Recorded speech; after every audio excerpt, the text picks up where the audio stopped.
through the experience. Some things are simply learned that way, okay? Some things are learned the other way, right? Okay, so then I went off to college.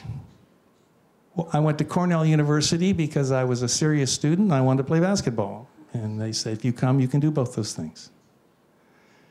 And I was interested in mechanical engineering, and in my freshman year, I discovered, oh, I like mechanical engineering, but I really like physics better. It's not that physics is better in some absolute sense, it was better for me. Okay? And the beauty of Cornell and many American universities is they will let you play around for a while, explore, and give you a chance to find out who you are and what it is you really want to do. Okay, so what kind of courses did I take? Well, I took a lot of physics, clearly. That was in the T model of Laura, the vertical member. Then I went and took a lot of engineering. I took electrical engineering. I took what we now would call material science. I took some chemistry. I took an aerodynamics course, and I'll come back to that. But I also took history, philosophy, art history. I loved the art history. Didn't do very well in it, but I loved it. Okay, so what was a B minus? My life didn't change. So the point, though, is what did I learn that was a little deeper than a little bit of knowledge in some of these other areas, which is in itself a good thing.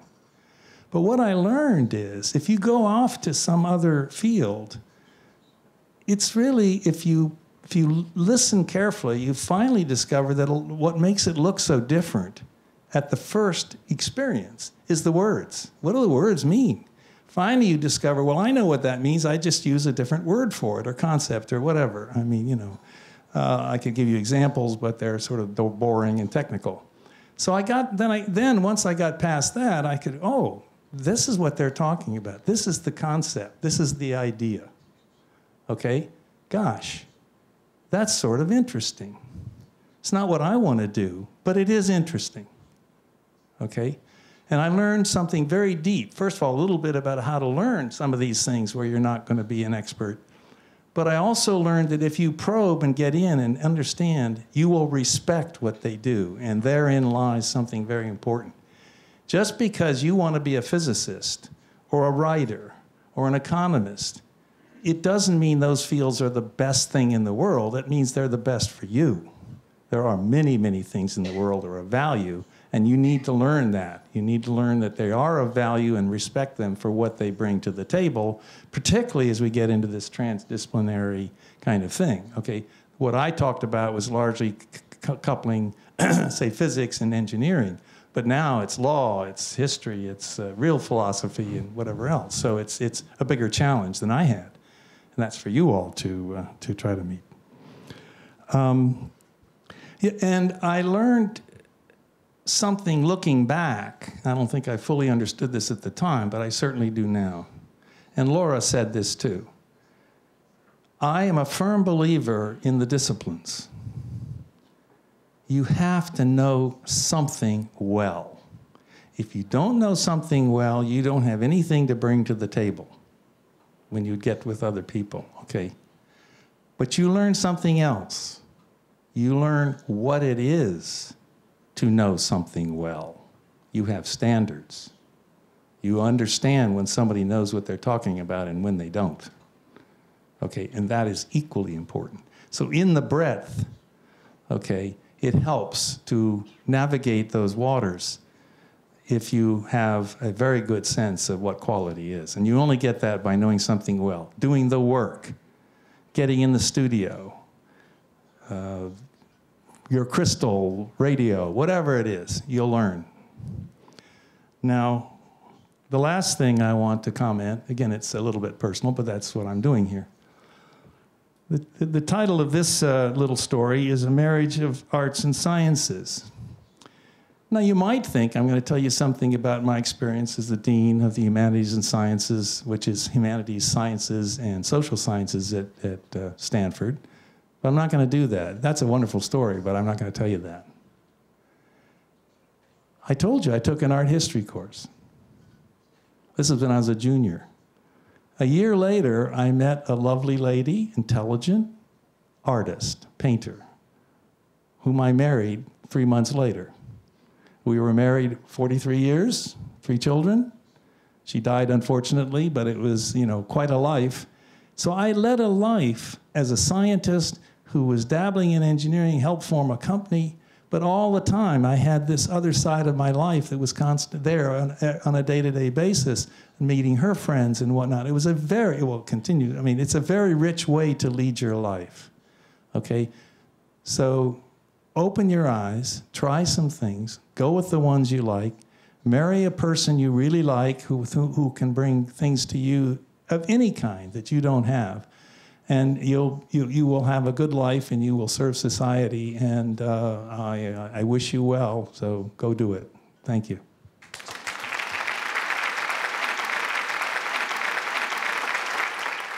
We all see this is kind of maybe a problem, okay?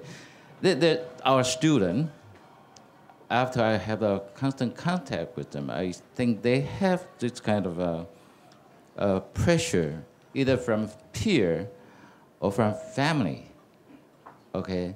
Because they were being asking after they finish or graduate from college what they're going to do. This is a lot of pressure to them, and sometimes they don't know how to handle it and how to respond to this kind of situation. Do you have any suggestion for this? We probably all have something to say on this. And I've seen students that decide to succumb to the pressure and do what their family or insists on them, and they can be quite happy with it. But I've also seen the student that just really has such a passion for doing something that they just have to do it. And they find the strength to go ahead and go the direction that they feel their life has to go. And I was discouraged from going into science by my family, and I went into it anyhow. And if I hadn't have at least tried it and even failed, I wouldn't have known. And my family did learn to become supportive, but you don't know what the future brings, and so you have to just try it. Was the question what the student was going to do after he graduated? Yeah. Well, yeah, because a lot of pressure. My advice is simple: find a job. Find the best possible job that you can find. The one that you like, one that pays reasonably well. That's what I think he or she should do. Okay. I couldn't agree more. We have, there's a wonderful scholar was in the United States named Joseph Campbell. He was a scholar of myth. You may know of the name. Anyway, he said, follow your bliss. Do what you want to do. The thing I would add to what Morris has said is don't try to look, is this going to get me over my lifetime to some place I want to go? It's an unanswerable question. I think I have some sense of what will happen in 5 years, but I know I have no idea what's going to happen in 10, and imagine in a lifetime. Okay, go a direction you like, that you're comfortable with, see where it takes you. There'll be twists and turns.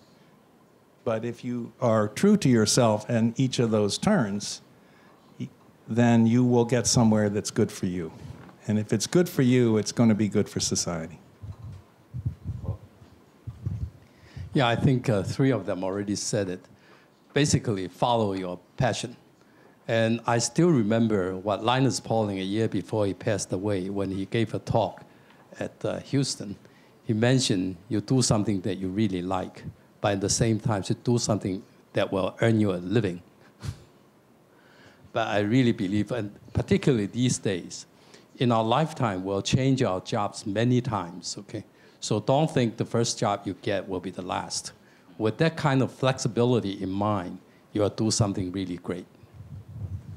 Great. Okay. Now we're open. Any question? Okay. Yeah. Professor Zhou?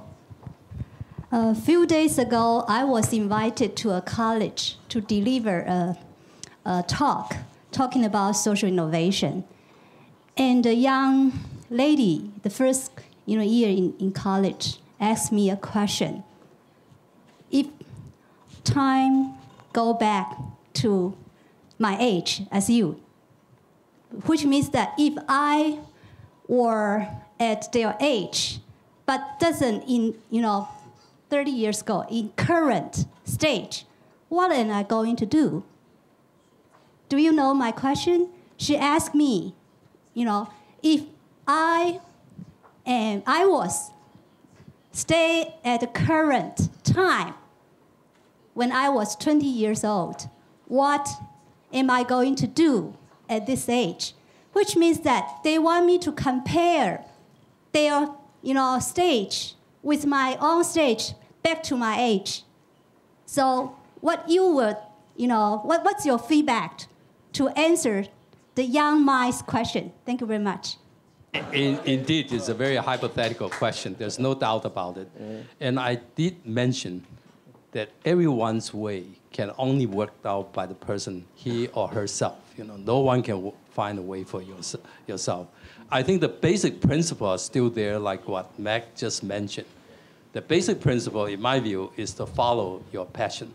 It tells you what you like the best and what you can do best, and that's the way to do. And in fact, it's interesting. In 2008, when Bill Gates finished visiting on the Olympic, he came to Hong Kong, so we had a big dialogue at the convention center, more than 2,000 people. And essentially, finally, he said, one of the things that made him so successful is because the passion. He liked to work on the thing he worked on. And I think the passion business, at least in my view, won't change. And secondly, if you liked what you are doing, you never regret. You never regret. And I think people ask me, what do you comment on your own job? I feel my job is the best job on earth because I'm doing what I like and still get paid.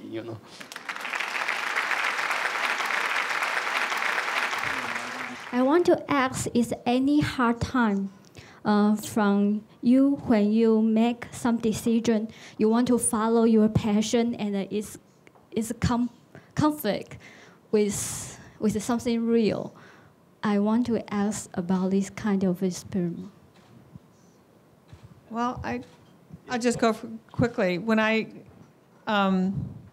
went to college, my family wanted me to be a teacher, an elementary school teacher. And when I told my family I was going to major in physics, they cut off my funding. And they changed their mind. Everything's fine now. But you're going to go, if you're going to be innovative, you're going to make people angry. And you have to learn how to deal with that. And I'd say that the most important thing to me, as at least I'm a minority because I'm a female in physics, the most important thing is you find some network of friends because you're doing something that's out of the ordinary, different. You're building a bridge. And a lot of people will not respect you for it. They'll try to keep you away. And if you're successful, they may even be meaner to you. So if you have your network of friends that you can go back and talk to or whatever, that helps give you the strength and confidence. When you're going around and trying these things, when you're building these bridges, you'll find other people who want to be innovative. And that becomes your society. Not just the physics department, but a broader society. And it helps you get through. And there will be tough times. And that's why you need that spark of passion to keep you going. Yeah, I think what keeps you going, one is be positive, then the second, be optimistic. I remember there was a philosopher from Harvard, say, he said, this world belongs to the optimist. And even when they are wrong, they're still positive. Okay? So therefore, that's very, very important. I think passion is very important.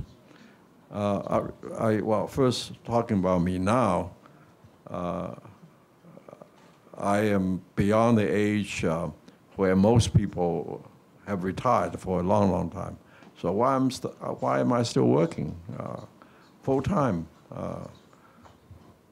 7 days a week, 52 weeks a year?